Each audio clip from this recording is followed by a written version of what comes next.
Carlomagno ha muerto. En el año 814, su hijo, Ludovico Pío, asume el poder.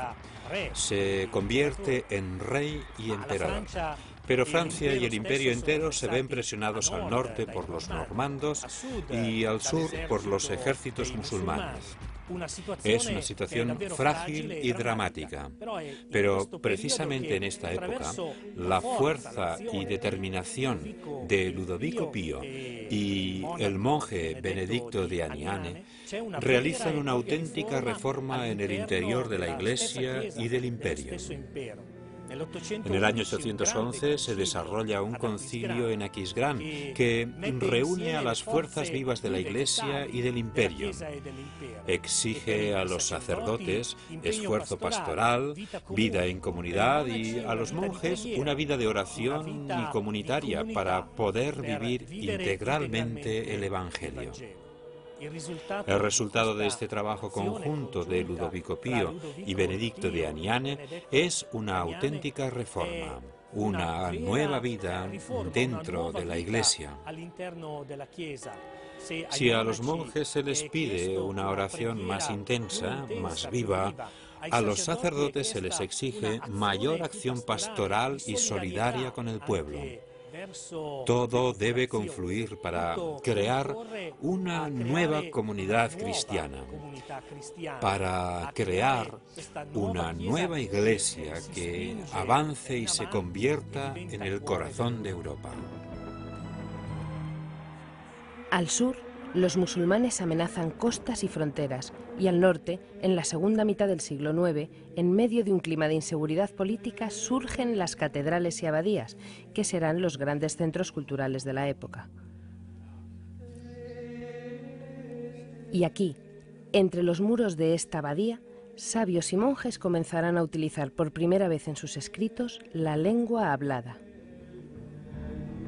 Es en esta misma época, plagada de grandes batallas y tensiones, cuando las abadías se convierten en lugares y centros donde se crea cultura. Y cada vez más, la Iglesia y el Estado son asunto de discusión y poco a poco se van imponiendo las ideas de un viejo consejero de Carlomagno que ve la Iglesia y el Estado como dos estructuras que compitan, pero separadas. Cada una por su camino deben converger en la construcción de la sociedad, del bien común. Vala, conocido también como Valterius o Valguerius, es un mayordomo de palacio. ¿Qué significaba ser de palacio al comienzo del reinado de Carlomagno? Pues quería decir que formaba parte de la trustis, o en latín comitatus, es decir, el pequeño grupo de confianza que rodeaba al rey, aquellos caballeros que tenían encomendadas tareas políticas y militares de primer orden. Esta carrera política tiene un punto de inflexión en el momento en que muere Carlomagno en el año 814 y en el 816 Vala decide dejarlo todo e ingresar en un monasterio. Y aquí aparece el problema, porque entrar en el monasterio no significa que Vala haya olvidado la política. Sigue desempeñando un papel relevante desde el punto de vista político. Favorece la elección de Eugenio II como pontífice y estará entre los consejeros fundamentales de aquel decreto imperial por medio del cual el Papa, antes de ser consagrado, debe prestar juramento de fidelidad al emperador en el marco del imperio, del Sacro Imperio Romano. Muere en el año 836 tras haber realizado un considerable esfuerzo tanto en política como a favor de la familia carolingia. Pero hay que subrayar que al mismo tiempo es un hombre de considerable estatura espiritual y esta preocupación, junto a la preocupación misionera por el anuncio del Evangelio a todas las gentes que no lo conocían, hacen de Vala un personaje típico de su tiempo. Los mismos pontífices piensan como el viejo Vala. Es verdad que el Estado y la Iglesia deben caminar juntos, pero separados. Pero, como sucede a menudo, el corazón de los hombres no sigue el ideal del mayor bien de que disponen. Y una vez más, Europa, el imperio, se encuentran en medio de problemas. Ludovico Pío abandona el reino en las manos de sus hijos y se retira de la vida pública. Siempre había soñado con la vida monástica y se retira a la contemplación, la soledad, la oración. Esto significa el final de un ideal, pero quizá también la entrega de una vida para que su ideal no se pierda por completo. Entre los años 844 y 847, la cátedra de Pedro está ocupada por el Papa Sergio II. Durante este breve pontificado, Roma deberá afrontar humillaciones y ultrajes tanto desde el norte como desde el sur, por parte de francos y sarracenos. El año anterior, en el 843, en Verden, muertos Ludovico Pío y su hijo Pipino, los tres hijos restantes se dividen el imperio. Lotario, el mayor, se queda con parte de Francia e Italia, o mejor, la parte de Italia que no estaba dominada por bizantinos o conquistada por musulmanes. Carlos el Calvo se adjudica gran parte de Francia. Y Ludovico II se queda con Alemania, hasta el punto que adoptará el nombre de Ludovico el Germánico.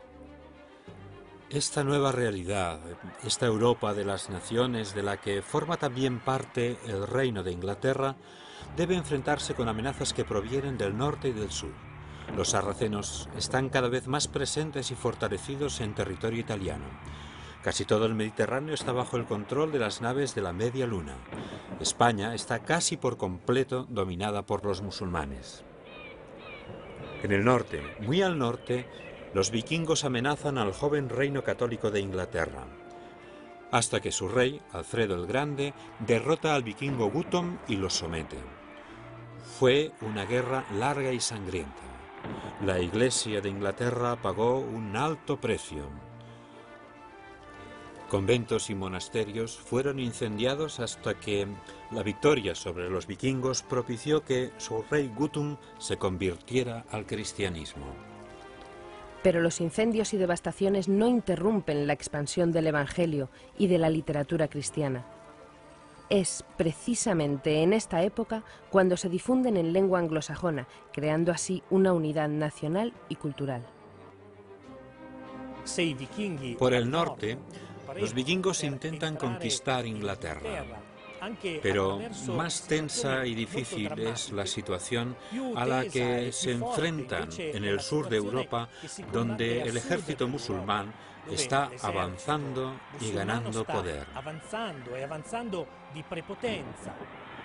Y en este pueblo no hay un vacío que llenar. El ejército musulmán, junto al ansia de conquista, trae también una nueva religión que choca con la religión ya existente en estos territorios. Podríamos decir que es la aparición de aquello que menos desearíamos ver. Una guerra de religiones en la que cada uno se atrinchera en sus propias convicciones y no tiene ya capacidad de diálogo. Ya no tiene capacidad para abrirse al otro, para comprender las razones del otro. Así que entonces, como ahora, debemos temer esta mala semilla que puede dañar al hombre, de manera que éste ya no sea la imagen de aquel Jesús que anuncia el Evangelio. Estamos en Roma. En aquellos años no es más que un montón de restos, de ruinas decadentes y sin defensa, con pocos habitantes, pobres, en malas condiciones y sin ninguna confianza en el futuro. En la Basílica de San Martín es elegido Papa, en el año 844, Sergio II. Fue elegido sin esperar a que el emperador Lotario aprobase el nombramiento. Como represalia, los territorios pontificios fueron atacados por las tropas francas, que marchan sobre Roma con Lotario al frente, furioso porque no se hubiera solicitado su ratificación para la elección del pontífice. Aunque más tarde, con la coronación de Lotario como emperador por parte de Sergio II, se llegó a un cierto acuerdo. Cuando el emperador deja Roma en el año 846, la ciudad deberá todavía sufrir una última afrenta. Los sarracenos remontan el Tíber y saquean las basílicas de San Pablo y de San Pedro. Los pocos habitantes que aún hay en lo que queda de Roma esperan impotentes a que los saqueadores se marchen. Pocos meses después, el Papa Sergio II muere. Le sucede León IV, y será un pontífice con un temperamento y carácter bien distintos. Este monje benedictino comienza de inmediato a fortificar la ciudad, dejando dentro de los muros defensivos la Basílica de San Pedro. Aún hoy aquellos muros ciñen poderosamente el territorio vaticano que de aquella época recibe el nombre de Ciudad Leonina. Además, empieza una etapa de renacimiento para Roma y el interior de las iglesias vuelve a embellecerse con espléndidos frescos. Entre el saqueo de Roma y el año 900 han pasado menos de 40 años. En un tiempo tan breve se suceden en la cátedra de Pedro una veintena de pontífices, algunos solo para unos días. El ideal de imperio, o mejor dicho, el deseo de unidad en Europa, parece haber desaparecido. Demasiados pontífices se suceden en pocos años. Los musulmanes avanzan por doquier y, a pesar del paréntesis que supone la victoria sobre ellos frente a las costas de Ostia, todo hace presagiar lo peor. Cuando en el año 936 llega al trono de Alemania Odón el Grande, comienza a llevar a cabo el proyecto de reunir a los pueblos de Europa, y lo logra con la ayuda de la Iglesia. El 2 de febrero de 962, en San Pedro, Odón I es coronado emperador. Este proyecto tuvo su epílogo y final con el joven Odón III, muerto a los 22 años, expulsado de Roma, donde había decidido instalarse, por los mismos habitantes de la ciudad.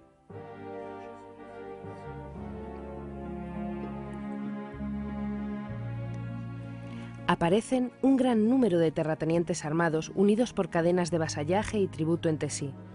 Nacen los feudos, con señores feudales que dominan sobre señores menores, los vasallos. El feudalismo, con su castillo feudal en el centro, será el primer núcleo alrededor del cual se formarán intereses y agrupaciones. Nacen las ciudades feudales y los partidos feudales, favorables o contrarios a la Iglesia. Hemos entrado en una nueva era en la que los falsos profetas predicen el fin del mundo. El milenarismo se convierte en el gran temor.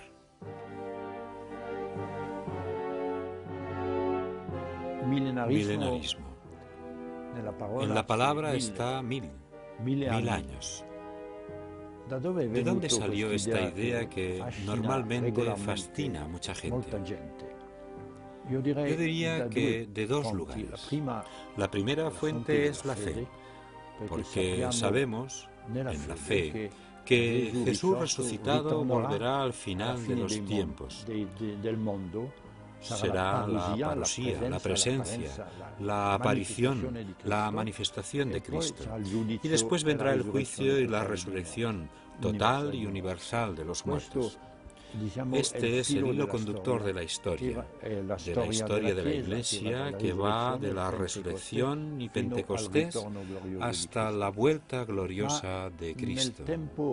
Pero tal como lo presenta el Apocalipsis en su parte final, en los capítulos 20 y 21, encontramos la mención de los 1000 años.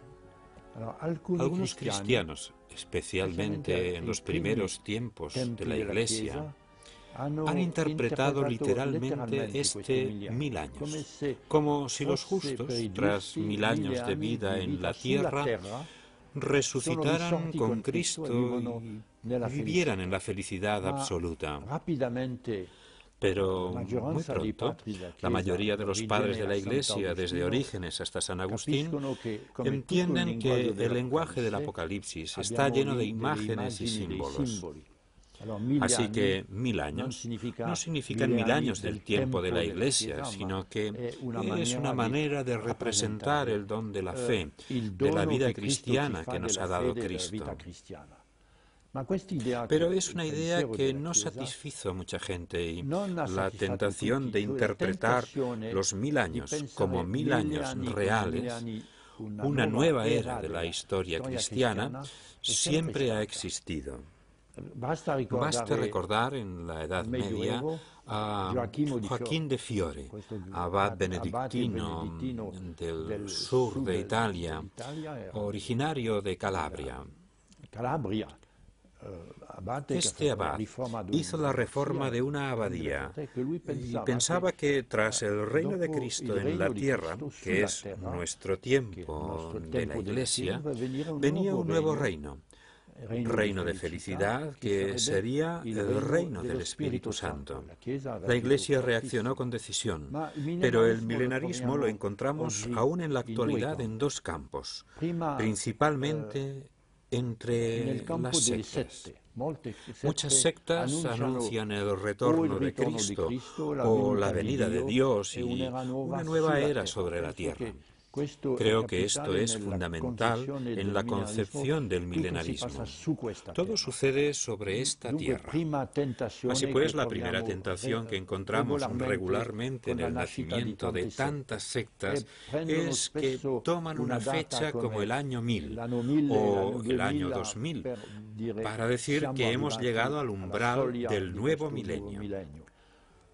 Luego está la tentación cristiana de entender el milenarismo como una negación o al menos como una disminución de la diferencia que existe entre el reino político temporal y el reino de Dios. La Iglesia es el germen del reino de Dios. No puede ser absorbida por el reino temporal de la sociedad política, social o económica. Creo que algunos teólogos, por ejemplo, de la teología de la liberación, han caído en una especie de milenarismo. Es decir, la salvación de los pobres de su situación de gran miseria, que hay que hacerla, sería casi la realización del reino de Dios. Así encontramos que la distinción entre el reino de Dios y el reino temporal que hacen las sociedades humanas es la gran respuesta a la tentación del milenarismo. La principal respuesta, además de la fe, que es una respuesta de expectativa ante el siglo futuro, el retorno glorioso de Cristo y nuestra entrada en la vida eterna. Una vez más, los monjes jugarán un papel fundamental proporcionando unidad cultural a pueblos diversos. Los monjes y monjas del año 1000 serán la savia que alimentará al cristianismo de la época. Intentemos entender el porqué. De las abadías se extiende por toda Europa la convicción de que la vida del monje no es solo una regla a seguir, sino un sistema complejo de abadías unidas orgánicamente entre sí y gobernadas por un superior general que optimiza y aprovecha, como si fuera una empresa moderna, los recursos que contiene y es capaz de generar la red de abadías.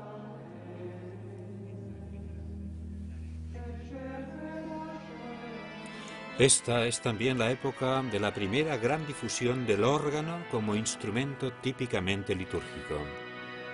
De ahora en adelante, todos los grandes músicos lo emplearán para componer piezas extraordinarias que, a día de hoy, siguen siendo interpretadas en los encuentros de fieles en las iglesias de todo el mundo. Una nueva oleada grande de espiritualidad, oración y profundidad en la fe se abre a tiempos nuevos en gran unidad con el papado. Es un auténtico renacimiento espiritual. De las escuelas monásticas saldrán hombres de ciencias y de letras.